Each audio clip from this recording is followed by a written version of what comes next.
Hi everybody, it's me Nina, and today I thought that I haven't sat down and had a talk with you guys in a very long time, and so we ran out to Sam's Club, and I thought when we got back, I'm just going to sit down and have a heart to heart with everyone and kind of let you know what's been going on in our lives. So I wanted to just kind of fill you guys in on some stuff that's been going on in our lives and just share, just share a little bit. So, about a year ago, I think that I might have told you guys about there was a church in a town that was near us, and the pastor had been sick, and they got a hold of Steve. Well, I actually got a hold of, I think, our pastor at that time, and Steve went over and helped him out. Well, I really liked the church when I went that time. It's a nice church, but they don't have a big crowd, and I don't really care for big crowds. So for me, it felt like home. Oh, Steve's in there sitting in the recliner. He doesn't see us out here, but anyway. So I really liked it, and I told Steve that I really enjoyed being there, and the people just were very welcoming. And I always say that it's good to try out a new church, three, four, half a dozen times before you make your mind up about where you actually want to start going. Because sometimes, you can't tell within the first time, but there was something about it that I felt like God was speaking to me. And I don't go by those feelings like we all have sometimes those feelings. I always rely on God to show me and to speak to my heart. And so that's what happened. Um, it had been, like I said, probably close to a year since we had been back over there. And the pastor of that church got a hold of Steve, and he was going to be in the hospital for a while. He just wanted, they had other people come and help out, but he wanted someone that would be able to be there, long term if necessary. And so Steve said, sure, he didn't mind a bit helping out. That they were going to need him longer than what he thought at first. Little Ziva coughed. She's right down at my feet. But anyway, so when it first started, and he started going, I didn't go because I felt like God was going to be working with Steve and on Steve. And I didn't want to have an input on on Steve. I wanted God to work on him because I knew that God had already spoken to my heart, and I would have loved to have been to go there. We had been with our church for 30 some years, and I loved the church. I loved every single person there. I really, really did. I still do, of course. But I felt the need that, sometimes in our lives, if we've been somewhere, you know everything basically about the people that you're serving the Lord with, and they knew everything about us. And some of my past, um, I didn't want to constantly think back on that, if that makes sense. Some of it, my own doing, God had delivered me from, and I just I wanted somewhere new, and without having to move far away. That was what I thought at first. We had wanted for years to get a camper and be able to travel. And Steve thought, well, since that was Nina's desire, that he could always go to different churches all over and preach for them. And that just was not God's will for our lives at this time, maybe never. And so, he had all the health problems and with the transplant and all that. And then I ended up having lots of health problems, and it just it wouldn't have been feasible. It wouldn't have been good for us. Our health wise, we needed to be, pretty close to our doctors, and there was a lot of things against. I think any time in life, anytime that you feel you want to change or you want something different, it's good to write them down. The good against the bad. Or doesn't necessarily have to be good or bad. It's, the positive against the maybe negative things. And I really believe that that's a good thing to do, because then you'll know, hey, it's going to either really work out good or maybe not such a smart move to do, at this time in our lives. So that's what I had been doing for a while. I had been talking to the Lord, and so I decided, when Steve started going over there, that I was just going to stay home. And I was going to let the Lord, like I said, I was just going to let the Lord lead and direct Steve's path. And God knew that whatever he decided to do with Steve, that I am Steve's helpmeet. I am there to help. I am there to be his support. And so I wanted that to be God's will. If that was God's will, then I would have started going. If it wasn't God's will, then I would have, continued to go where we were going for all these years. And God knew. So we went, and they ended up asking Steve, the pastor did, if he would like to be the assistant pastor at the church, because the pastor was still having a lot of problems. So let me fill you in a little bit about them without, this is just all common knowledge. So it's not like I'm, talking about anybody or anything. The pastor had a liver transplant, and he had it, I'm thinking 2017, if I'm not mistaken. Steve had his in 2013. And, before you have a liver transplant, most of the time your kidneys are really, really struggling to function.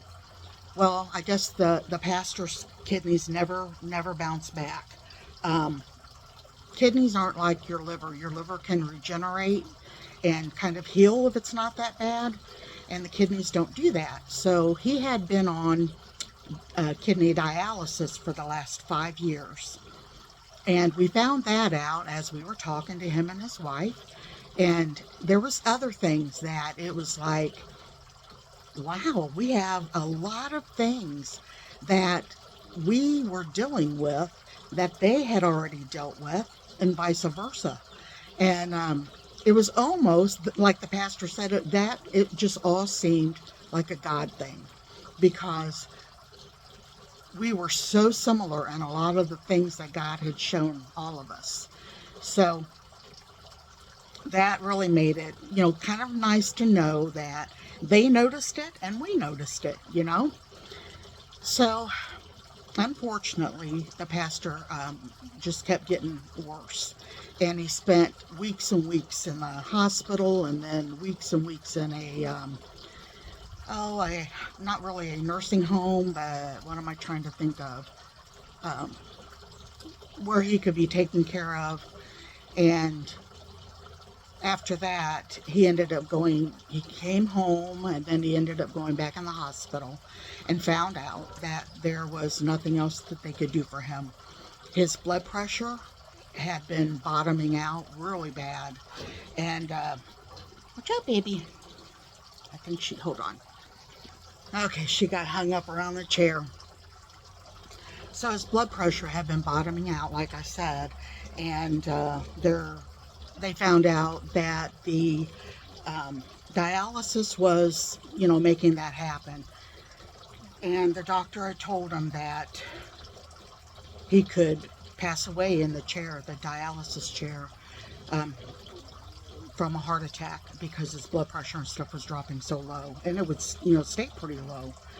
And they decided, as a family, that he was going to stop the dialysis, and he was going to just take each day as it came. And, the very last Sunday that he came to church, actually, that was well, today is Friday, and that was, last Sunday was our first Sunday without him. So the Sunday before that, he was able to make it to church. He was in a wheelchair and he's very weak. But we as a church were able to say our goodbyes. He knew that it wouldn't be long. He spoke a message that day of, how in the Bible they were praying about, he was telling the church that he felt like God had already given him those extra years, the extra 7 years from when he had his transplant. And he felt blessed for that. He never shed a tear there at church. He spoke in such loving kindness to everybody, and it was just a beautiful service. His daughter and granddaughter were able to sing. They sang him they sang him 2 songs, and beautiful, beautiful job. And then they sang the 3rd song, and everybody just gathered and around the front where he was at, and we were able to just tell him what we thought about him. And I left there, just bawling, because I had really just gotten to know him and just enjoyed his fellowship so very much. Yeah, I felt like, matter of fact, when I got out to the car, I thought to myself, God, you really blessed him with that. How many of us, and this is what he said too later, how many of us have the chance to be before all of our people that we love? He had his family there, loved ones there, your church family, and everyone was there for him. And how many of us get that privilege to do that, to say our goodbyes? Not very many of us do. Usually at the end of our lives, we're either too sickly or we're out of it, Uh-oh, Ziva got out in the yard. Let me show you. Ziva, what are you doing? She knocked over one of the little rabbits. I've got her on a leash, but she can get out there. All right, she came out on her own. So anyway, we all had that service, like I said, and he passed away 2 days later, and it was answered prayers for him. Everything the way that his passing was. Ziva, look up here. What are you doing? Really hard to film you guys with the pup. Well, she's 2 years old now, but still. So anyway, long story short, we are still going there, and they are going to vote this coming Sunday if they want to make Steve the pastor. And as far as we know, everyone really cares a lot for Steve. They enjoy his teaching, they enjoy his preaching, and I've enjoyed it. I have enjoyed it. It's different. It's different than the church that we have been in the last 30-some years, but that's okay. And it's quieter, and that's okay too. There's times in our lives that things change, and this is, for me, I think, and also for Steve, has been a very good change in our lives. It's oh, I see a kitty cat. Squirrel. Sorry, you guys. Sitting out here on the porch, and I'm seeing all kinds of things. Ziva. But I just wanted to share that with you guys. I know that you guys have, been following us. We started our channel, I think it's been close to 8 years already. And yeah, I know that we've taken months and months breaks, and I'm not doing the monetization or anything anymore. I'm not doing that. I'm not worried about numbers. I'm not worried about making any money. It didn't happen. And I know that it was not God's will. So I thought, I have the few on here that enjoy getting updates and enjoy watching, the few videos that I have put up lately. And I just thought, I'm going to talk to them. They're my friends. I might not have ever met any of you, but I consider you friends, and I appreciate, you know, just all the love and support you guys have given us. So I thought this would be something that I could share. So just keep us in prayer if you think about it. And, you know, I'll come back. I'll come back pretty soon and let you know how things went and what the church decided. And, you know, maybe I'll make a video in the next week or two and let you know that, so you won't be wondering too long. But anyway, just keep us in prayer, especially Steve. He's doing really, really good with it. And as far as health-wise, we've both been really good. Um, Thank God for that. You know, with congestive heart failure and all that, I was having some really bad times, and lately I can say that I have been feeling a lot better.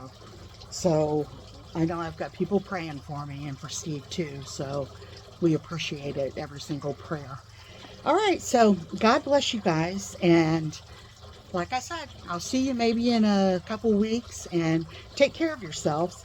Enjoy the weather. I know here in Ohio, like today, it's totally, the sky is covered. I'm not sure if it's some of the smoke from Canada, because, you know, we're close to Canada. Um, you know, filling up the sky. I don't know if it's that or if it's because we've had so much rain lately. Let me turn you around real quick and show you. And that is the sky. It's just nothing but cloud cover.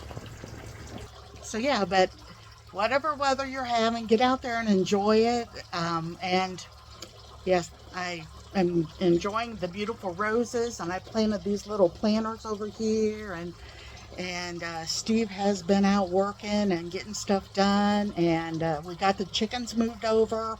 So I'll do that on the next video that I make and show you guys how they're doing in that big coop. So no more problems with raccoons or nothing, thank the good Lord. So take care, everyone. Talk to you later.